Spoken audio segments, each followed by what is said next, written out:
नमस्कार भक्तों। आज हम सुनेंगे वामन एकादशी, परिवर्तनी एकादशी, जल झूलनी एकादशी की व्रत कथा। युधिष्ठिर ने पूछा, हे भगवान, भादो की शुक्ल पक्ष की एकादशी का नाम तथा उसकी विधि क्या है? उस एकादशी के व्रत को करने से कौन सा फल मिलता है तथा उसका उपदेश कौन सा है? भगवान श्री कृष्ण बोले, राजश्रेष्ठ, अब मैं अनेक पाप नष्ट करने वाली तथा अंत में स्वर्ग देने वाली भादो की शुक्ल पक्ष की वामन एकादशी की कथा कहता हूँ। इस एकादशी को जयंती एकादशी भी कहते हैं। इस एकादशी की कथा सुनने मात्र से ही समस्त पापों का नाश हो जाता है। इस एकादशी के व्रत का फल वाजपेयी यज्ञ के फल से भी अधिक है। इस जयंती एकादशी की कथा से नीच और पापियों का उद्धार हो जाता है। यदि कोई धर्मपरायण मनुष्य इस एकादशी के दिन मेरी पूजा करता है, मैं उसे संसार की पूजा का फल देता हूँ। जो मनुष्य मेरी पूजा करता है उसे मेरे लोक की प्राप्ति होती है, इसमें किंचित मात्र भी संदेह नहीं है। जो मनुष्य इस एकादशी के दिन भी वामन भगवान की पूजा करता है, वह तीनों देवता अर्थात ब्रह्मा, विष्णु, महेश की पूजा करता है। जो मनुष्य इस एकादशी का व्रत करते हैं, उन्हें इस संसार में कुछ भी करना शेष नहीं रहता। एकादशी के दिन श्री विष्णु भगवान करवट बदलते हैं, इसलिए इसे परिवर्तनी एकादशी भी कहते हैं। युधिष्ठिर बोले, हे भगवान, आपके वचनों को सुनकर मुझे संदेह हो रहा है कि आप किस प्रकार सोते तथा करवट बदलते हैं। आपने बलि को क्यों बांधा और वामन रूप धारण करके क्या लीलाएं की? चतुर्मास्य व्रत की विधि क्या है तथा इसके शयन करने पर मनुष्य का क्या कर्तव्य है?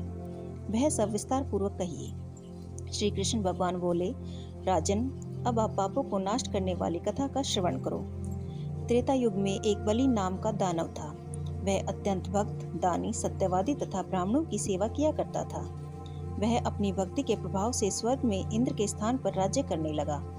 इंद्र तथा अन्य देवता इस बात को सहन न कर सके और भगवान से प्रार्थना करने लगे। अंत में भगवान ने वामन रूप धारण किया और अत्यंत तेजस्वी ब्राह्मण बालक के रूप में राजा बलि को जीता। युधिष्ठिर बोले, जनार्दन, आपने वामन रूप धारण करके बलि को किस प्रकार जीता? वह सब सविस्तार समझाइए। श्री कृष्ण भगवान बोले, राजन, मैंने वामन का रूप धारण करके राजा बलि को याचना की, राजन, आप मुझे 3 पग भूमि दे दो, इससे आपको 3 लोक के दान का फल प्राप्त होगा। राजा बलि ने इस याचना को स्वीकार कर लिया। वह 3 पग भूमि देने को तैयार हो गया।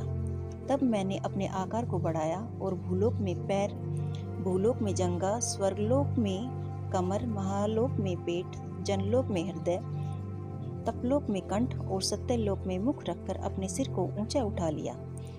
उस समय सूर्य, चंद्र, नक्षत्र, इंद्र तथा अन्य देवता आदि शास्त्रानुसार मेरी स्तुति करने लगे। उस समय मैंने राजा बलि से पूछा, राजन, अब मैं तीसरा पैर कहाँ रखूं? इतना सुनकर राजा बलि ने अपना सिर नीचा कर लिया। उस पर मैंने अपना तीसरा पैर रख दिया और वह भक्त दानव पाताल को चला गया। जब मैंने उसे अत्यंत दुखी पाया तो मैंने उससे कहा, हे बलि, मैं सदैव तुम्हारे पास ही रहूंगा।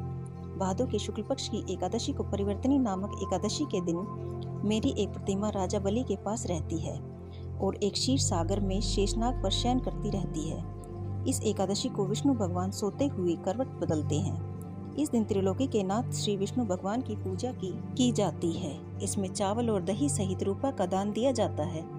इस रात्रि को जागरण करना चाहिए। इस प्रकार व्रत से मनुष्य समस्त पापों से मुक्त होकर स्वर्गलोक को चला जाता है। जो मनुष्य पापों को नष्ट करने वाली इस कथा को सुनते हैं, उन्हें अश्वमेघ यज्ञ का फल मिलता है। कथासार: व्यक्ति दान करे, किंतु दान करके अभिमान न करे। अहंकार व्यक्ति को ले डूबता है। राजा बलि ने अभिमान किया और पाताल को चला गया। इससे यह भी ज्ञात होता है कि अति हर कार्य की बुरी होती है।